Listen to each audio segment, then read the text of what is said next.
The all-in-one unboxing with the battery pack and mounting kit. For safety precautions, it is recommended that you grab a second person to help with this unboxing of the all-in-one system, as this battery pack is heavy. There will be an accessory bag and the battery pack in this box. Review the product label and gently remove the blue protective film to get to the battery pack. Pop the Pelican case covers open and remove the packaging foam. This was used to protect the battery during shipping.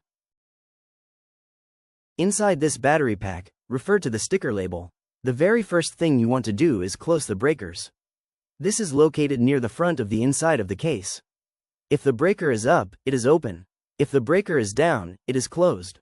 Once it is on and opened, close the case while operating the battery pack.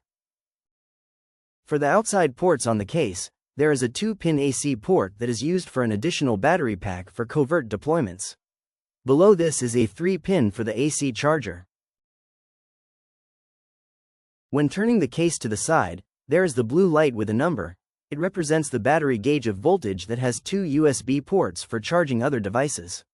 When you reach 11.5 volts, the system will turn off. There will be no power indicator until this battery reaches 12.5 volts. The rectangle port above the battery gauge is for connecting the camera to the battery pack. At the top of this Pelican case is the antenna. Be cautious and handle with care. When rolling the Pelican case, prop up the case and click the button to deploy the handles for ease of rolling on the wheels. In this Pelican case, unlock the tabs on the case to open up this box. Inside of this camera kit there is various equipment such as a key fob, a Cap5 cable, camera mount, and a camera for a vehicle mount setup.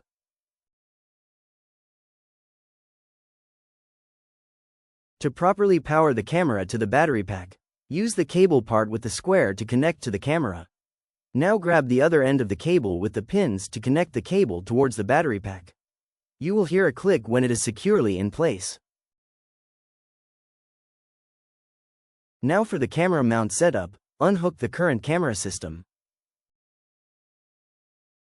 Use the safety hook to strap onto the camera through the loop. Then securely line up the camera to the mount as it clips together.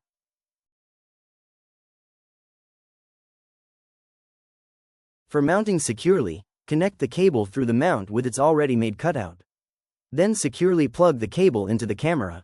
Lastly, twist the yellow clip to lock this system in place. A key fob reset for this system begins by pulling out the antenna on the remote. Hold the button for 3 seconds or until power shows. Wait 30 to 60 seconds, tap the button again, and this is now configured.